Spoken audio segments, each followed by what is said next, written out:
Well, welcome to the 700 Club. This is going to be one of the greatest years we have ever known. It's going to be tremendous, a wonderful year for ministry, a wonderful year for you.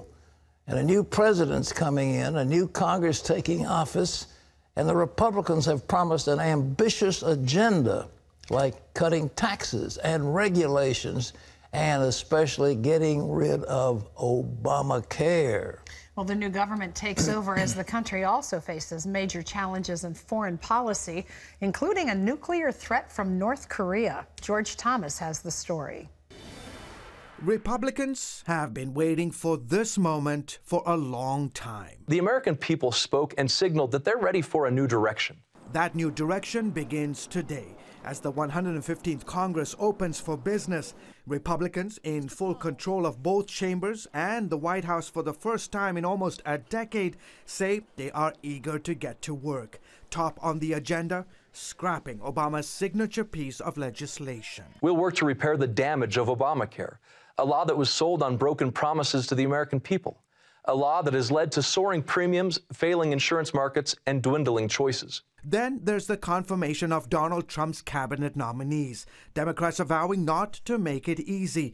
The Washington Post reporting that Democrats are planning to target at least 8 of Trump's 15 cabinet picks. But whether it's facing a challenging confirmation process or battles over Supreme Court picks, former House Speaker Newt Gingrich worries the new incoming administration might lose their nerve in taking on the Democrats. I mean, look, they're going to arrive in Washington, and for them to be successful, they have to stake out positions that Donna will not like and the left will hate.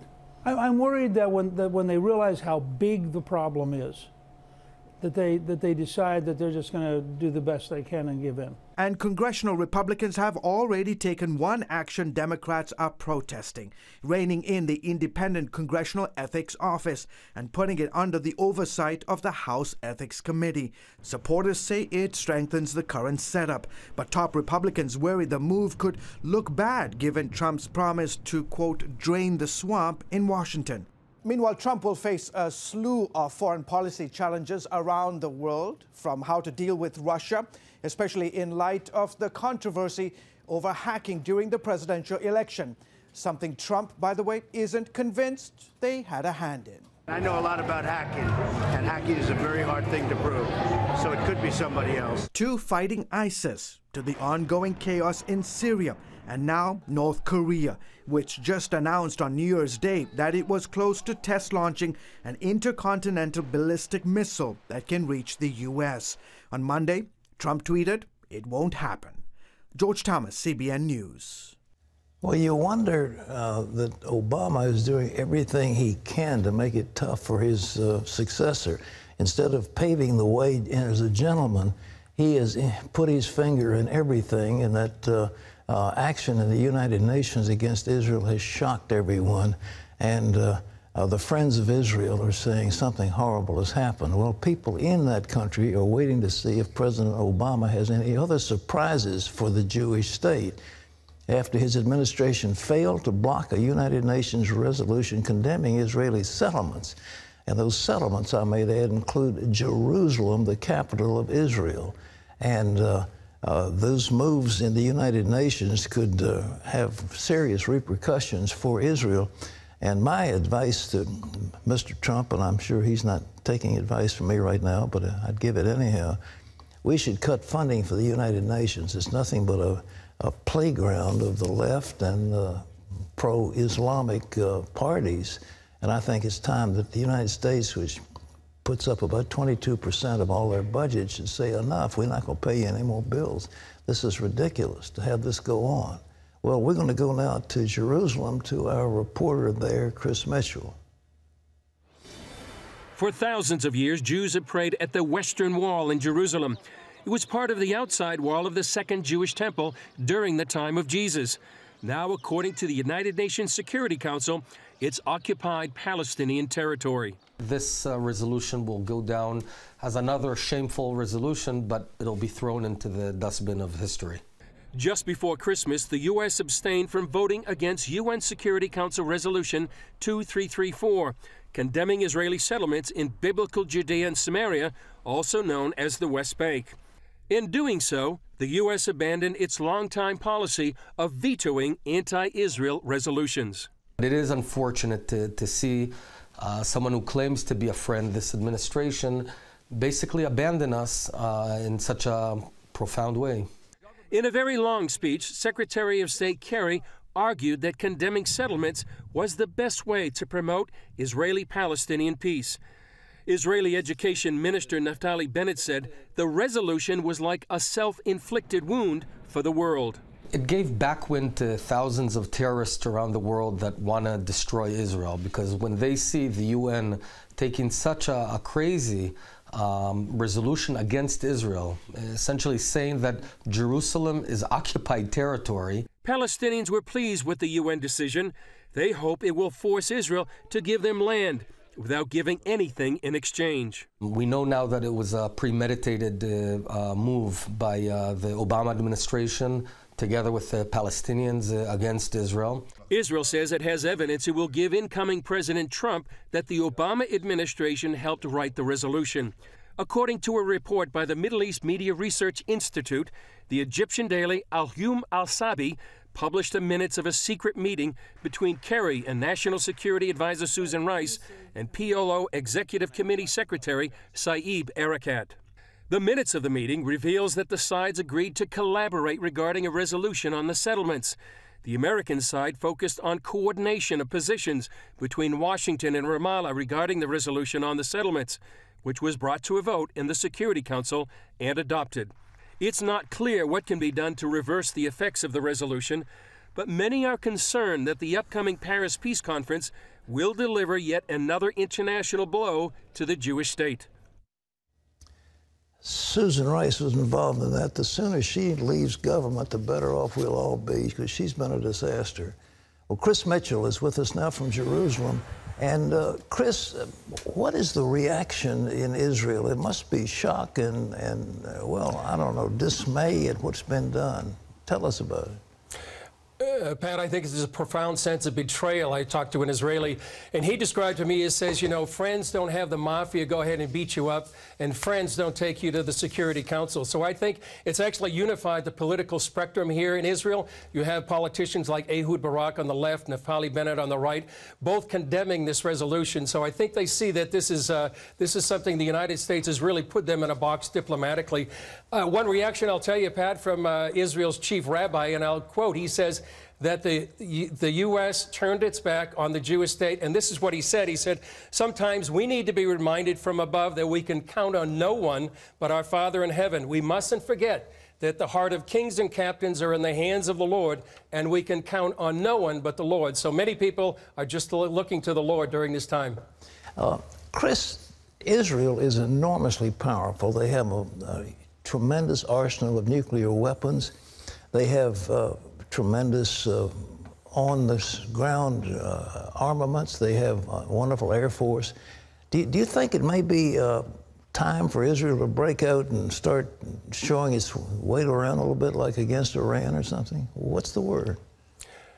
Well, that's possible. They have put their weight around diplomatically. I think a lot of the nations that voted against Israel during the Security Council resolution were somewhat surprised because Israel cut off some diplomatic relations for a time. They cut off some foreign aid. So I think diplomatically they're beginning to shift their weight around. Whether or not there's going to be an attack against Iran during this time remains to be seen. And Pat, I want to tell you, and I think viewers need to understand that just behind me are the walls of the old city. And right now, according to Resolution 2334, that this is occupied Palestinian terror. And beyond those walls are 3,000 years of Jewish history and faith. It's the Western Wall. It's the city of David. It's where the Temple Mount, where the first and second temple were. And right now you have Jerusalem basically to be divided. And in the eyes of the international community, this is occupied Palestinian territory, and now it's divided that. And I know you said yesterday during the CBN New Year's Day prayer meeting, quoting from Joel 3, that he said that God himself would enter into judgment in the nations because they divided his land. Well, the Bible talks about the valley of Jehoshaphat, which it's Yahweh judges, and God's going to judge the nations. He's going to bring the nations. And it's my feeling, and I believe the Lord is going to defend Israel. But I believe that it'll be terrible things take place to those nations that come against Israel. God will fight for Israel even if she has no other ally.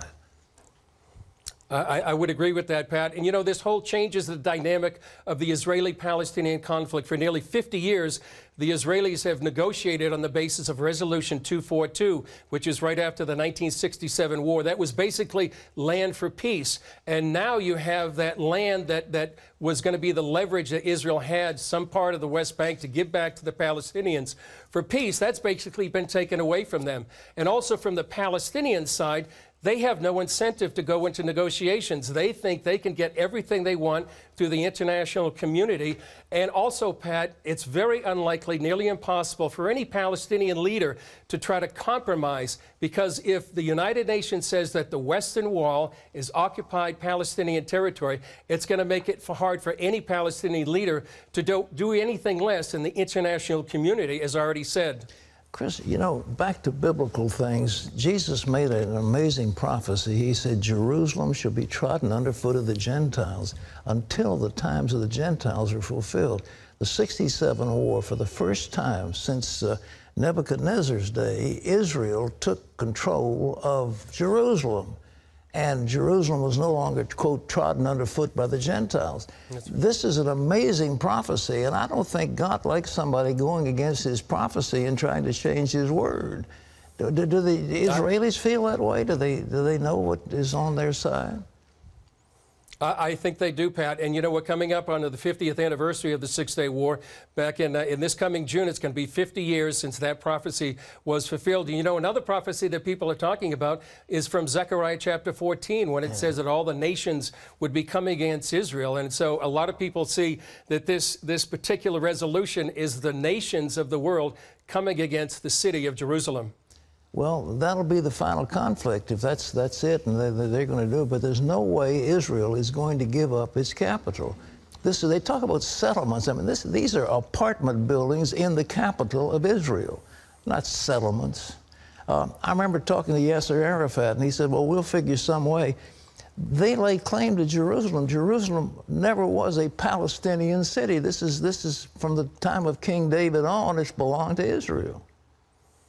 That's right, over 3,000 years. And I think the Palestinians are going to demand in any future settlement that Jerusalem will be part. That's what Jaron Kerry was talking about in his speech just a few days ago. There would be that Jerusalem would be a capital for two peoples. And I don't think the Israelis, the Jewish people, will ever settle for that. And I think that's the really crux, that Jerusalem will be sort of that line in the sand that the Israeli people, the Jewish people, will never give up. Remember that for 2,000 years, ever since they had been dispersed from Jerusalem in 70 AD by the Romans, the prayer was next year in Jerusalem.